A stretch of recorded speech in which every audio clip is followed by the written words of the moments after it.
900 साल की खामोशी के बाद आज जूना दुर्ग की प्राचीर पर तिरंगे की शान से फहराने की कहानी सुनिए। राजस्थान के बाड़मेर जिले में बसा यह ऐतिहासिक दुर्ग, जो कभी वीरानियों में खो गया था, आज फिर से अपने गौरव की गाथा कहने को तैयार है। सेना के सैकड़ों जवानों की ठक ठक और राष्ट्रगान की गूंज ने इस खामोश दुर्ग को जगाकर उसे एक नई पहचान दी है। बाड़मेर शहर से 25 किलोमीटर दूर पहाड़ियों के बीच स्थित इस दुर्ग का इतिहास बेहद पुराना है। कभी यह शहर इसी दुर्ग के परकोटे के अंदर बसता था, लेकिन समय के साथ मुगल आक्रांताओं के हमलों और अन्य चुनौतियों ने इसे वीरान कर दिया। आज वन विभाग और सेना के प्रयासों से इस दुर्ग को एक बार फिर से आबाद करने की कोशिशें की जा रही हैं। 15 अगस्त को शाम 5:28 पर जूना दुर्ग की प्राचीर पर तिरंगा फहराया गया। यह सिर्फ एक तिरंगा नहीं था, बल्कि उन तमाम संघर्षों, बलिदानों और वीर गाथाओं का प्रतीक था जो इस दुर्ग के साथ जुड़ी हुई हैं। इस आयोजन के दौरान बाड़मेर के जालिपा आर्मी कैंट से निकली तिरंगा रैली ने जब पुराने बाड़मेर जूना की प्राचीर पर पहुंचकर तिरंगा फहराया, तो हर किसी का दिल गर्व से भर उठा। पहली बार यहां आने वाले पर्यटकों के लिए भी यह एक अद्वितीय अनुभव था। दुर्ग की प्राचीर से फैली दूर दूर तक की पहाड़ियों का नजारा मानो इतिहास की धड़कनों को फिर से जीवंत कर रहा था। बहुत ही सुंदर टूरिस्ट स्पॉट के रूप में डेवलप होता हुआ जूना का ये किला देखता हूँ।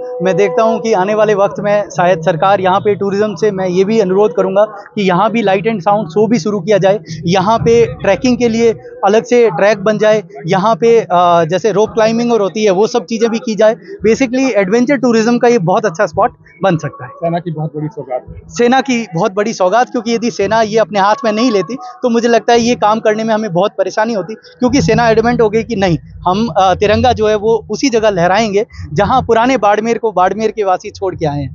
तो मुझे लगता है कि इसका पूरा 100% क्रेडिट सेना और मतलब फॉरेस्ट डिपार्टमेंट को। 5:28 पर विश्व प्रयास में हुआ वो पल कितना गौरव हुआ। बहुत ही गौरव का पल था। कमांडर वहाँ पे बता रहे थे कि 16वीं शताब्दी के बाद फिर यहाँ ध्वज लहराया गया और इस बार तिरंगा लहराया गया। तो भारत की आज़ादी के बाद पहली बार जूना के इस किले में तिरंगा लहराया गया। यह हम सब के लिए बहुत ही गर्व और गौरव की बात है। लोकल 18 के लिए बाड़मेर से मनमोहन सेजू की रिपोर्ट।